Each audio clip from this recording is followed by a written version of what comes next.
En geometría, Sophie Canal domina el lenguaje, juega y coquetea con él, logrando el aliento poético que persigue. La jerga limeña y el francés son mezclados con maestría, logrando una prosa cercana a la de las fábulas neoclásicas, un ritmo y sonido único. No es exótico ni decorativo, ha sido trabajado con desparpajo, buen oído y vaya que funciona. Realmente con este comentario nos da ganas de entrar a la lectura de tu libro. Y yo creo que muchas personas en el Perú con estos comentarios se han, como dicen en francés, regalado con esta lectura, ¿no? Porque mezclar la jerga peruana con el francés. Muy bien, ahora invitamos a Grecia Cáceres, que...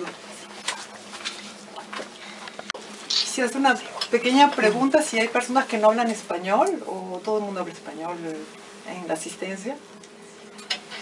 Bueno. Hay dos personas que no hablan. Que no hablan, ok. Bon, moi je voulais, bonsoir, merci d'être là, je suis très honorée de présenter ce livre dont la lecture m'a tenue en éveil. D'ailleurs, comme je disais à Sophie, j'avais très mal dormi après, j'arrivais pas à me rendormir, donc c'est vraiment une avalanche d'images. Et on a vraiment un souffle et on a besoin du temps pour bien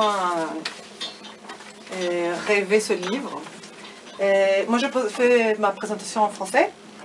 Et donc, voilà, j'espère que elle vous invitera à la lecture. Je souhaiterais vous livrer quelques réflexions nées de la lecture de ce texte de Sophie Canal, un livre-objet atypique, fruit de différentes traductions dont l'auteur fruit de différents traducteurs dont l'auteur, telle une sorte de Bible des temps modernes qui ne semble pas l'œuvre d'une individualité définie. Le titre, La geometría del deseo. Geometría, deseo. Geometría versus deseo. Geometría del deseo. Les termes nous ramènent à une apparente contradiction. Elle préfigure une structure qui sera à la fois savante et érotique, qui paraît se construire à partir d'une tension entre amour et haine. Les termes s'attirent et se renient, la froide géométrie et le chaud désir, l'ordonnance et le chaos des pulsions. Mais est-ce vraiment une contradiction? Nous trouvons une liste de personnages en ouverture, comme dans les pièces de théâtre, chacun avec sa place définie. Sont-ils des personnages ou bien des figures géométriques? Sont-ils des voix qui annonceront des lois et des renoncements à cette géométrie nouvelle? On vient une poétique, un traité de philosophie au travers des nouvelles. La structure. La superposition faite est lieu de trame, qui nous laisse libre d'imaginer les liens et les raisons. Il s'agit d'une littérature qui laisse libre le lecteur, tout en le capturant et en le captivant. Sophie professe, nous montre et explique, mais au travers d'images, de métaphores, ou bien de raisonnements qui mènent à l'absurde, ou bien à l'extase. Lieu où les volontés s'annulent, même celle de savoir, connaître ou reconnaître. Sophie semble savoir plus que nous. Elle nous cherche, joue au jeu du chat et de la souris, nous submerge de citations publiques et privées, nous entraîne dans une danse verbale, mais en fait, elle apprend en même temps que nous. Et c'est en mangeant qu'on a envie de manger, et en mettant la main à la pâte qu'on invente les recettes. Même le démiurge est obligé de passer par l'expérience. En effet, ce n'est pas de la théorie qu'il s'agit, mais de la pratique. La géométrie est bien, des sciences, celle qui demande le plus au dessin, au plan. Langue et parole peuvent faire l'amour, où l'on peut s'échapper de la dualité annoncée par Saussure. Dans cette géométrie du désir, le « deux » entre guillemets se révèle trop limité. Il nous faut un troisième œil pour jouir, un spectateur. Le marivaudage géométrique, c'est le triangle amoureux, et Sophie le décline jusqu'à l'absurde. Le troisième sera l'amant, l'enfant, l'auteur admiré, cité et participant en tant que narrateur.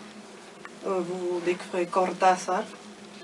Ou bien la ville de Lima, tour à tour cauchemardesque, dédale vertigineux, lieu de rêverie, attirant comme un piège délicieux. Ville mythique de tous les possibles, sorte d'Ithaque à l'envers où la nymphe veut pleurer et Pénélope découdre.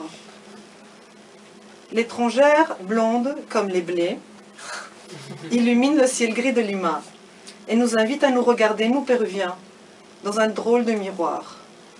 Nous, fruits d'un tel mélange, inédit et surprenant pour une Française, fille de Pascal et de Descartes. Nous, lecteurs, nous nous voyons renversés dans cette géométrie, renversés dans des histoires qui se mêlent, en apparence bourgeoises et intellectuelles, des problèmes inutiles, de celui qui a renoncé au pain pour le frisson ou la lecture. Néanmoins, personnages et lecteurs, nous sommes tous pris au piège de la recherche de cet amour, de cet absolu qui est la connaissance de l'autre, de l'intérieur. L'autre, abîme impossible, intouchable est l'autre, cette conscience si proche et si renfermée en elle que ni l'orgasme plus intense pourra annuler la distance. Le projet du roman comme tentative de pénétrer en la conscience de l'autre est bien sûr annulé, et ce livre est plus proche de la poésie et du traité de morale inversé que de la forme romanesque, malgré les apparences. La trame, comme on l'a déjà dit, est modulable, comme dans la tentative cortázarienne de la Vuelta al Día en 80 Mundos, c'est-à-dire elle se conforme comme une mosaïque où l'ordre est bien plus une continuité de los parques, où l'on peut, si l'on veut, changer la trame en renversant l'ordre établi. La forme est libre et en même temps très tendue. Les histoires ne sont pas des chapitres, mais peuvent être lues indépendamment. Nous sommes comme l'auteur qui construit dans un temps pas linéaire une œuvre et se retrouve à la fin à faire de la fiction en donnant un ordre unique à une géométrie variable, surgie de sa propre impulsion. Sophie le sait, mais s'amuse et joue, et cite et recrée. Sa langue est à la lisière des langues, déjà bilingue, et entre deux mondes que goulûment elle malaxe et mélange pour fabriquer un plat nouveau, très subtil. Elle ne donne pas de recette, mais montre des traces et des indices, sans occulter la place du chaos et la part de hasard que cela implique.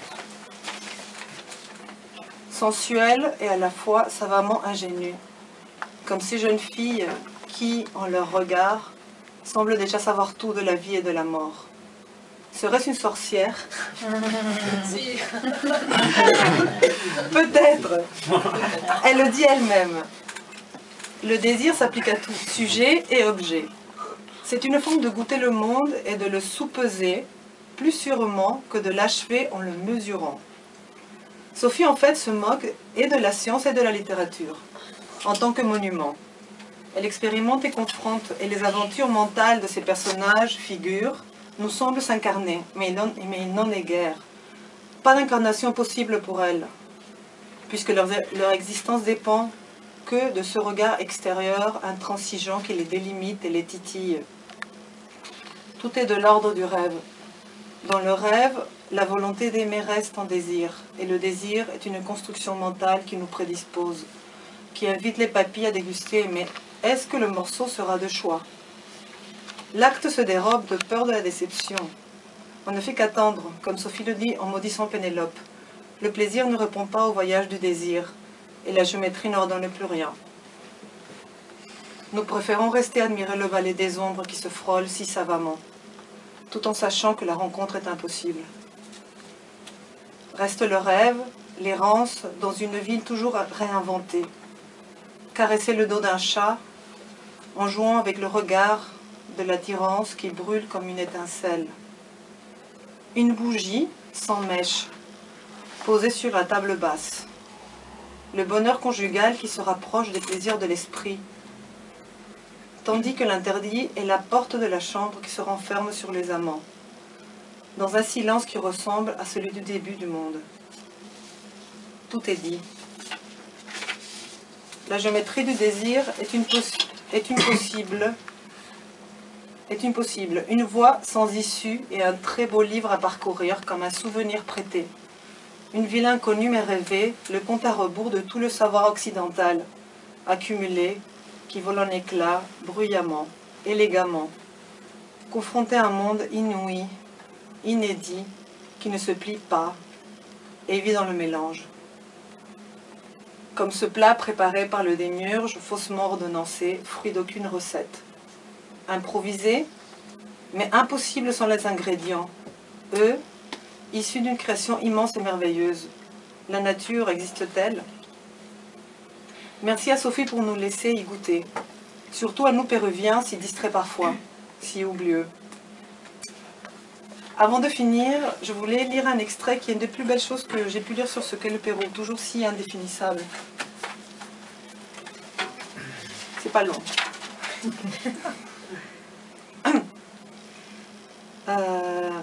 Y ese hombre llegó. Una noche de octubre, un príncipe, hermanita, y no podrás interrumpirme. Un verdadero príncipe, criollo, con sangre de Toledo y de Inca, con una pizca de Pekín, porque todas aquellas personas de Peruvia, las de mejor raza querida, son aquellas que han heredado el mayor número de geografías.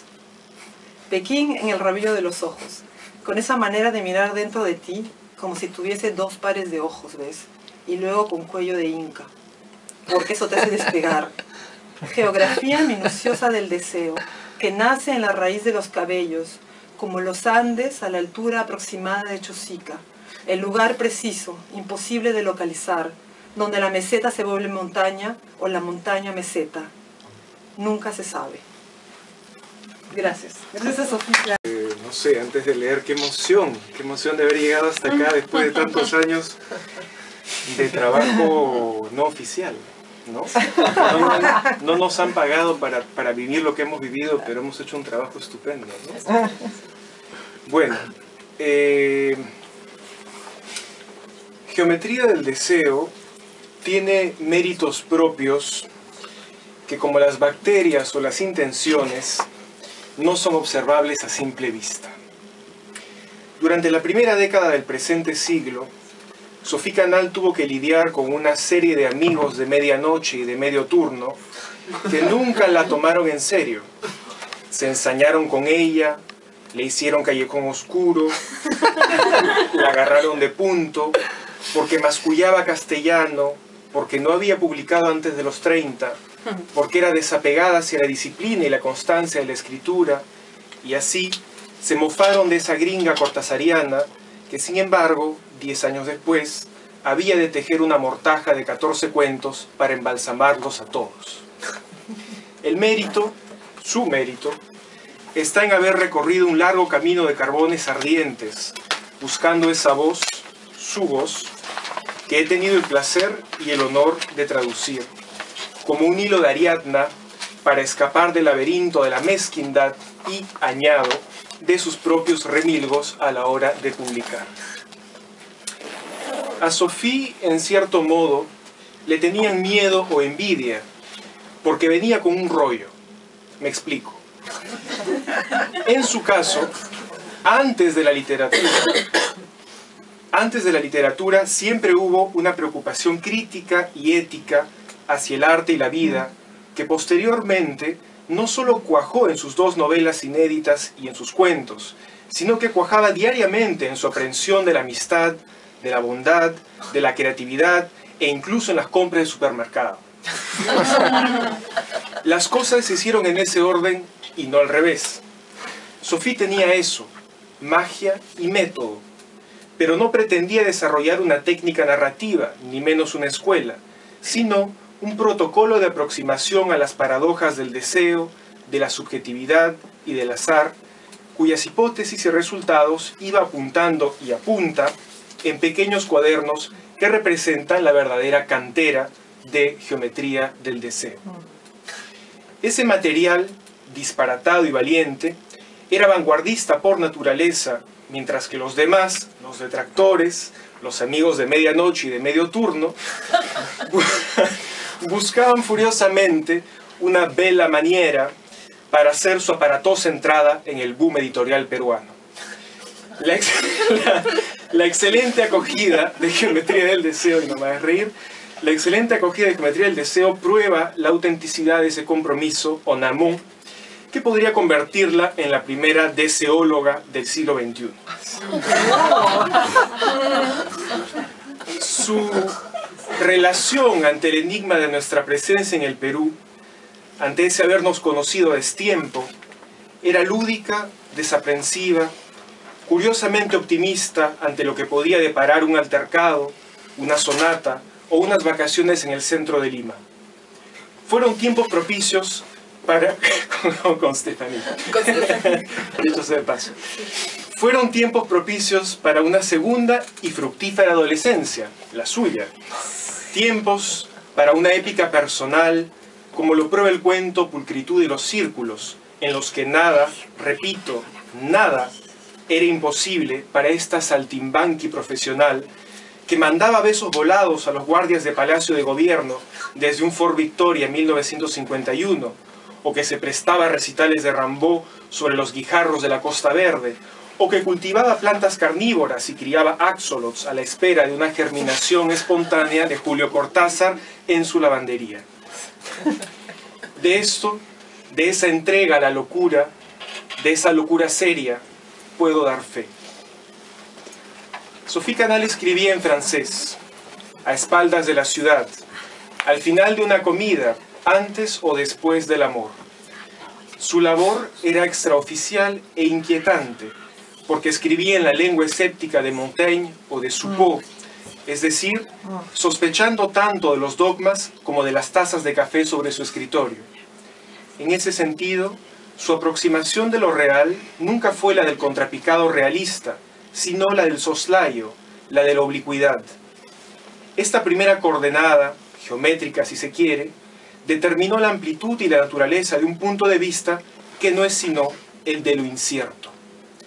Geometría del Deseo es, en ese sentido, una excelente mitología personal de bolsillo, porque ha logrado canibalizar a decenas de personajes, conversaciones y circunstancias para transformarlas en un material pasablemente perenne, sin ceder a la tentadora explicitación de esa incertidumbre fundamental que nimba en la vida y obra de Sophie. Su lectura, como acto progresivo, siempre es a tientas, porque la linealidad de los triángulos, círculos y cuadrados, que funcionan como configuraciones metafóricas del deseo, se transforma y pervierte cuando ingresamos al espacio ilusorio y deformante de los apetitos. Quizás el verdadero alcance ético de Geometría del Deseo esté en recordarnos la importancia de esa oblicuidad en tiempos, los nuestros, de linealidad. En ese sentido, el título resulta antifrástico e incluso irónico, porque pone el dedo en la llaga de la imposible coherencia del deseo con la razón, ya que, simplemente, tal geometría no existe. Lo que existe es el deseo absurdo de encorsetar lo informe, lo chúcaro y lo resbaladizo en una fórmula que lo contenga, lo reprima, lo explique. Por eso, a pesar de que exista un parentesco extremadamente lejano y abusivamente halagador entre la ética de Baruch Spinoza y el esfuerzo geométrico de Sophie, el deseo conserva toda su ambigüedad, toda su liquescencia, porque consigue calar en cada una de las figuras que dibuja nuestra Euclides sin convertirse en teorema, es decir, sin morir al pie de la letra o de la escuadra. Muchas gracias. Haciendo este evento junto a ustedes. Muy bien, Geometría del Deseo de Sophie Canal. Oswald Veblen fue un matemático estadounidense, de quien sus trabajos en geometría han tenido aplicaciones en la física atómica y en la teoría de la relatividad. Gracias a sus avances matemáticos, un año después de su muerte, en 1961, la Sociedad Estadounidense de Matemáticas crea en su honor el premio Oscar Veblen. Este gran hombre, amante de los números, nos dejó una frase para la inmortalidad y que cae como anillo al dedo, resumiendo el libro que vamos a presentar. La influencia cortasariana es evidente. Sophie ha realizado una creación lúdica muy similar a Rayuela. Si bien es cierto, ella no necesita dar instrucciones al lector, porque ya lo ha hecho de manera implícita. Es el lector quien se da cuenta que empezar por el primer cuento, o por el último cuento, o por cualquier cuento, no cambiaría el sentido del texto. Sophie nos ha hecho entrar en un juego que podríamos jugar de mil maneras, y que de igual modo, el libro terminará siendo entendido y releído en muchas ocasiones. Es como dijo Cortázar en Rayuela, todo dura siempre un poco más de lo que debería, y nosotros sabemos que esa duración fue satisfaciente. Si nos preguntamos qué es exactamente geometría del deseo, o en qué género literario podríamos clasificarlos, entramos en un gran problema. Estoy seguro de que si le hacemos la misma pregunta a la autora, la incluiremos en el problema de intentar responder una difícil pregunta. Geometría del deseo es muchos libros en uno mismo. Debido a sus constantes metáforas, a la aparición de múltiples figuras literarias y a ese juego con la retórica, podríamos decir que se trata de un poema en prosa. Pero encontramos también mucho de narración y de relato, en donde vemos una constante descripción para múltiples personajes y situaciones cortas, y de ahí que podríamos decir que se trata de un libro de cuentos. Pero también vemos la división de capítulos y la reaparición constante de personajes que se manifiestan a lo largo del libro, mostrando sus mismas características físicas y psicológicas. Es de ahí que también podríamos afirmar que se trata de una novela. Aunque también vemos cuentos con excesos de diálogos, con descripción de escenarios y con presentación de los personajes al inicio del libro, como si se tratase de un guión literario. En resumen, Geometría del deseo es un dolor de cabeza para un especialista en géneros literarios, quien terminaría cogiéndose los cabellos porque no sabría dónde ubicar el libro, y más aún si le encomiendan realizar una clasificación bibliotecaria. El libro tiene 14 historias, y aquí tengo cuidado de emplear el término cuento. Historias que exploran a profundidad el deseo. Muchas veces son historias de gran simpleza, pero que Sophie transforma esa simpleza en grandeza a través de ese juego lingüístico que ella utiliza y que la convierte en una maestra de la retórica. Lo más sorprendente y hasta paradójico es que aquella no es su lengua materna, pero ha sabido utilizarla, dominarla y hasta enriquecerla con sus propios juegos de palabras. Una historia que se me viene a la mente es la titulada Joven desnuda de pie. La historia es simple y hasta banal, pues no hay personajes ni conflictos trascendentales en el relato. La historia trata simplemente de una muchacha que se encuentra en pleno éxtasis masturbatorio y que ha llegado a descubrir que puede ampliar su deseo y buscar su satisfacción a través de su mano. No obstante, no hay una crudeza lingüística que nos inserte en una historia erótica o donde el sexo sea el centro de todo y que el lector se sienta atraído simplemente por la curiosidad carnal. Sophie ha logrado emplear un lenguaje rico, un lenguaje lleno de imágenes en donde esa masturbación se vuelve un rito, una apreciación aceptada e incluso elogiada por parte del lector al ver cómo el personaje toma ese acto personal como un deleite placentero y en donde las palabras nos convencen de esto. Cito una parte de la historia. Nueva pose, brazo derecho relajado y en espera de amante, pierna izquierda lentamente transportada hacia el futuro. Se acerca a la puerta y surge la promesa de un dolor exquisito. A partir de aquel instante, entiende que solo vivirá anhelando volver a empezar. La influencia del libro, como lo dijimos anteriormente, se debe por entero a Cortázar. Podemos afirmar que Sophie Canal es una hija y una heredera del autor argentino. Emplea con gracia y maestría la influencia de lo fantástico e incluso se atreve a convertir al personaje que fue fuente de sus inspiraciones como un protagonista de sus historias. El relato, Virtud de los Triángulos, tiene como protagonista a la voz de un desaparecido Julio Cortázar y que ahora se ha transfigurado en la imagen de la contraportada de un libro de Rayuela. Esa figura geométrica del triángulo la conforman dos personajes existentes en la realidad ficcional, como el caso de la pareja Félix y Diana, sumados a la voz de Cortázar, de quien lee en su libro. Sophie Canal resucita al hombre que fue su fuente de inspiración para narrarnos a través de un mundo ilusorio cómo se siente ese célebre escritor, cómo ha llegado a sentir el peso de un futuro olvido, cómo su libro se va tornando en color amarillo y cómo es tan difícil estar muerto, pues la gloria no es tan agradable como en vida. Cortázar, la voz creada por Sophie, resume su situación actual de la siguiente manera. Aplastado por mi obra, soporto el peso de 590 páginas de Rayuela sobre una mesa de noche. aunque esta interpretación también podría significar el peso de la fama y de la importancia que llegó a tener aquella obra y que dio nacimiento a otros hijos, como es el caso de Geometría del Deseo. En estos momentos podemos afirmar que el libro ha conocido el éxito, pero la historia de su gestación se resume también en muchos fracasos.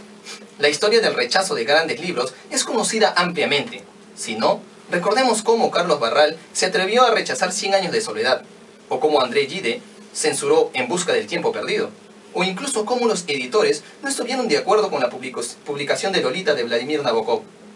Geometría del Deseo tuvo su nacimiento en francés hace ya muchos años, e hizo un largo recorrido por todo el país galo para salir a la luz y ser presentado en sociedad. Lamentablemente, solo conoció la negación de su aparición junto a prolongados rechazos. Tal vez Sophie no tuvo los 22 rechazos de las 22 editoriales que sufrió Dublinese de James Joyce, pero igualmente fueron varios y desmoralizantes. Nuestra autora se dio cuenta de que tal vez estaba equivocando el camino, de que tal vez Francia no estaba preparada para recibir tamaño libro, y por eso, de manera cortasariana, decidió buscar otros mundos diferentes al suyo, tan cultural como lingüísticamente. Y gracias a esos rechazos, y no a causa de ellos, Sophie decide traducir su libro al español, a ese hijo francés que le hizo sufrir durante tantos años. Finalmente, esa tenacidad le valió una gran satisfacción, y ahora tenemos ante nosotros este artefacto literario, como ha decidido llamar la autora a su libro inclasificable. Esa tenacidad me hace acordar aquellas palabras que dijo nuestro autor peruano Santiago Roncagliolo y que debe calar hondo en todo escritor cada vez que conoce un fracaso, pues de él se aprende para llegar lejos. El autor de Abril Rojo nos dijo: me he dado cuenta de que los escritores que sobrevivimos no somos los más talentosos, sino los más tercos, los que estamos dispuestos a seguir por muy difíciles que sean los comienzos. Es un filtro por la vocación. Mi primer libro fue rechazado por 14 editoriales de 4 países, y al final nunca lo publiqué. Mientras era constante y sistemáticamente rechazado, yo me preguntaba por qué seguía escribiendo. La respuesta era que me encantaba hacerlo, y que seguiría haciéndolo aunque las cosas fueran mal. Y tú has visto, Sophie, que nada te fue tan mal, y que hoy en día Geometría del Deseo ha pasado a formar parte de los libros más apreciados de nuestra literatura peruana, y que dentro de poco Francia se dará cuenta de toda su valía.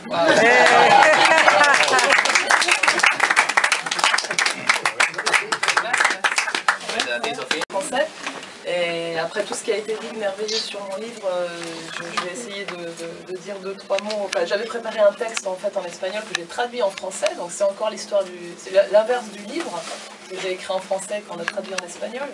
Donc là j'ai fait l'inverse, j'ai présenté le livre à Lima au mois de mai 2012 en espagnol, et je vais lire le même discours mais traduit en français en fait, qui s'applique tout à fait à Paris aussi, puisque le livre est une histoire un peu de hasard objectif, je vais en parler dans le discours, qui commence un petit peu au cimetière Montparnasse à Paris. Et voilà le texte. Ah, et puis je vois plein d'amis que j'ai pas vus depuis longtemps, alors ça me renverse de joie aussi. Bravo. Donc, cimetière Montparnasse, juillet 2011. Il pleut sur Paris. J'ai oublié le parapluie que m'a prêté ma mère dans la rame du métro. Bonne chance, nous lance ironiquement le guide de l'entrée. Une goutte de pitié lui coulant du nez, il nous tend une carte mouillée du sinistre endroit. Nous sommes les deux seuls présents, Gabriel et moi. Tous les deux décidés à trouver les tombes de Cioran, Cortázar, Gainsbourg, Sartre, Beauvoir, malgré les intempéries. Il y a peu, Gabriel a commencé à lire les carnets de Cioran. Et moi, plongé dans une espèce de pèlerinage vers le grand Cortázar, auquel j'ai dédié silencieusement mon livre sur le point de voir le jour à Lima. Nous sommes déjà trempés. Les lignes de la carte du cimetière ont commencé à disparaître. Bientôt, nous devons marcher sur des superficies plus hautes pour éviter de nous embourber. Peu à peu, nous arrivons en flottant sur la tombe de Cioran. Et c'est là, juste au moment d'atterrir, qu'un pot de fleurs cassées, vieil ornement, en profite pour m'attaquer la cheville jusqu'au sang. Gabriel me rappelle perfidement cette nouvelle de Garcia Marquez, dans laquelle la blessure légère d'une femme dégénère mystérieusement alors qu'elle se promène à Paris avec son fiancé, et ce jusqu'à la mort. Mon sang commence à goutter sur la tombe de Cioran avec un peu plus de sens. puis se met à dessiner une carte du cimetière qui nous mène directement à la tombe de Cortázar. Et c'est alors, à l'endroit même où je cherche le petit papier que j'y avais laissé 5 ans plus tôt, à l'époque où je terminais d'écrire mon livre en français, et dans le but infantile et capricieux qu'il m'aide à le faire publier, là, bien caché, sous l'un des rebords de la pierre tombale, que s'offre à moi un grand parapluie noir. Le parapluie, cadeau de Julio en juillet, nous protège toute la journée, et ce qu'il reste de notre temps à Paris, sous le ciel gris et menaçant. Je le laisse en offrande à Paul, qui m'a prêté son appartement ici, pendant qu'il se trouve lui à Lima. Paul, mon ami du hasard objectif, grand traducteur de ce livre. Si je vous raconte ceci, c'est parce que Geometría el Deseo est le fruit de plus de 10 ans de cours amoureuses avec le hasard objectif. Je m'explique. Ce qu'André Breton appelle hasard objectif est cette ancienne croyance dans la rencontre entre le désir humain et les forces mystérieuses qui agissent dans le but qu'il se réalise. Dans l'amour fou, il le définit ainsi, forme de manifestation de la nécessité extérieure qui dessine un chemin à l'intérieur de l'inconscient humain, ce que nous appelons couramment heureuse ou malheureuse coïncidence. De même qu'il existe des actions immorales, amorales et d'autres plus rares, purement morales, il y a des livres écrits pour plaire, d'autres pour déplaire, et d'autres faits en dehors de l'empire des sens et des courants de la mode, sans autre intention que celle de suivre la nécessité qui s'impose, en plaise ou non à l'auteur lui-même, chose qui le convertit sans le vouloir et bien souvent contre son propre intérêt, en spectateur atterré de son œuvre en train de naître. Il est évident que ce livre, fruit de la gestation la plus longue de l'histoire des mammifères, n'a pas été écrit pour plaire, ni encore moins pour déplaire. C'est une sorte de monstre né de sa propre volonté et nécessité. Peu des lecteurs de notre temps, 100 ans, sauront peut-être apprécier le travail que leur coûtera pénétrer cette prose poétique en dehors des modes. Mais pourvu que les affamés qui s'en donneront la peine trouvent là un festin à la hauteur de leurs appétits de gourmet, c'est là, je serai heureuse. Je serai heureuse. La forme culte que revêtent parfois ces nouvelles n'est pas de l'intellectualisme, mais la recherche du tissu adéquat à la réalité qui attendait d'être dite. Et il reste beaucoup à dire. Ces géométries sont une carte qui tente de dessiner un territoire inconnu. Elles veulent faire résonner la cloche qui, en l'absence de correcte proportion, ne pourrait rendre aucune musique, sinon le son strident de klaxon de foire. Raisonner et non raisonner, voilà mon unique propos, ainsi que mon unique méthode. Le Pérou, sans aucun doute, a offert une matière surréaliste à la forme qui s'est imposée à moi. Il m'a donné l'élan pour recommencer à croire en l'acte d'écrire, après de nombreux refus éditoriaux dans mon propre pays. Écrit en français entre Lima et la Bretagne, il y a plus de 10 ans, puis traduit à l'espagnol, ce livre est sans doute un passage initiatique au désir irrationnel de devenir autre pour être moi-même.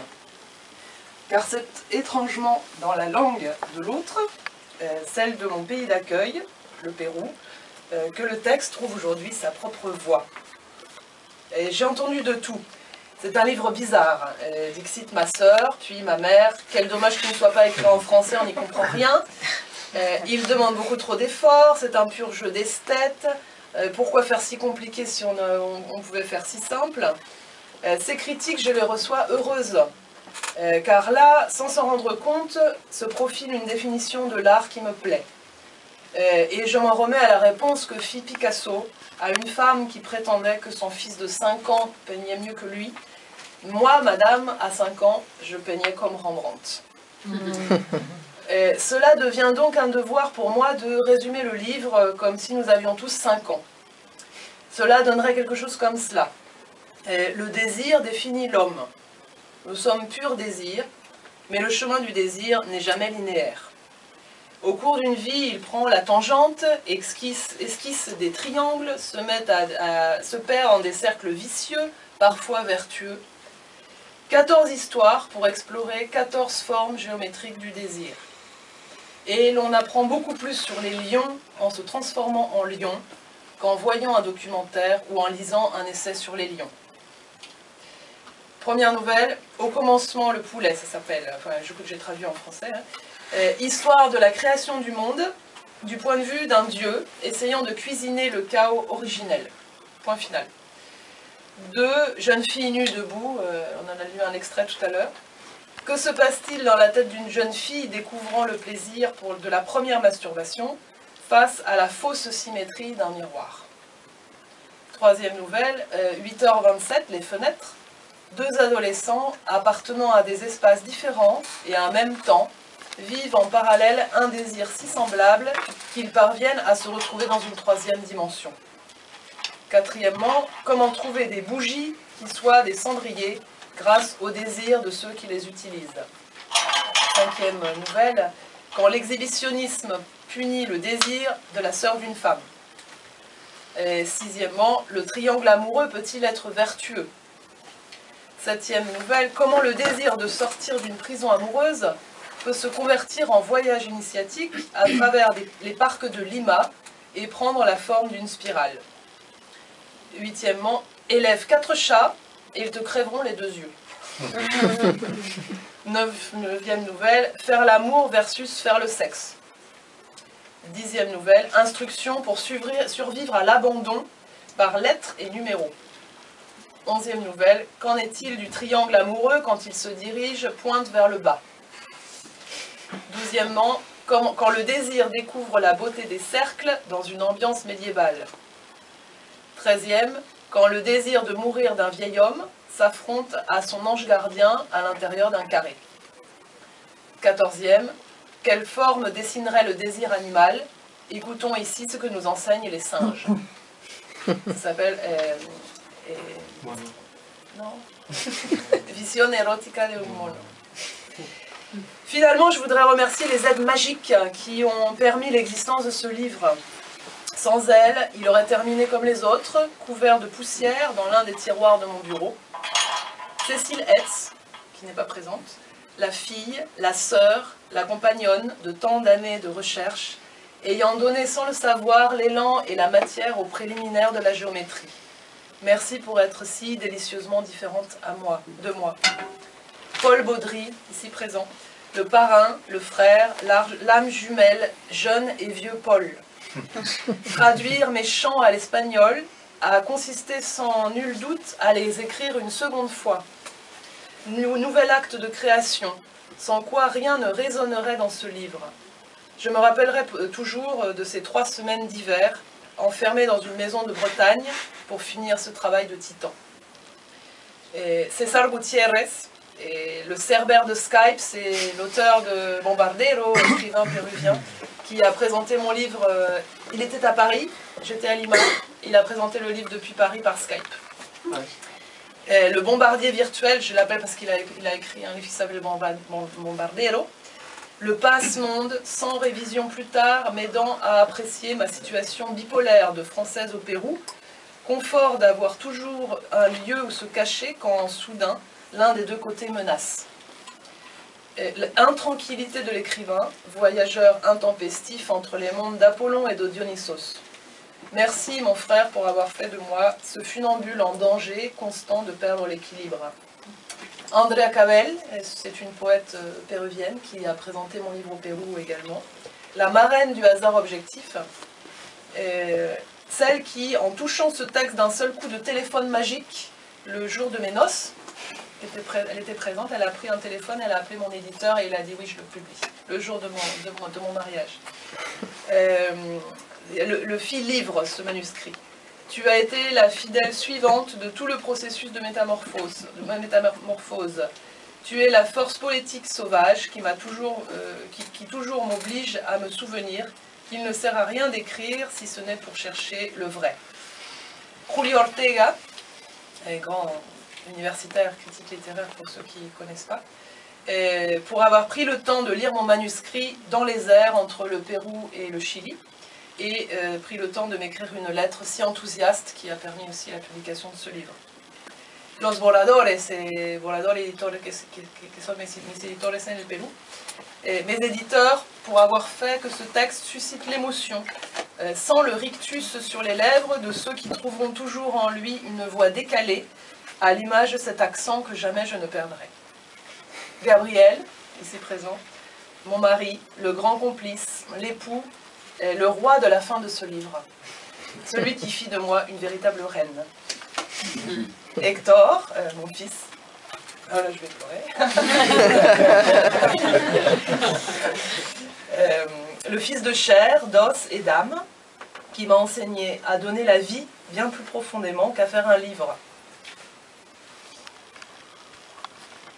Parce que jour après jour, tu m'apprends l'humilité de l'art d'être mère, me protégeant de la vanité de l'art d'écrire. Hector, prince de mes jours, de l'autre histoire, mon personnage préféré.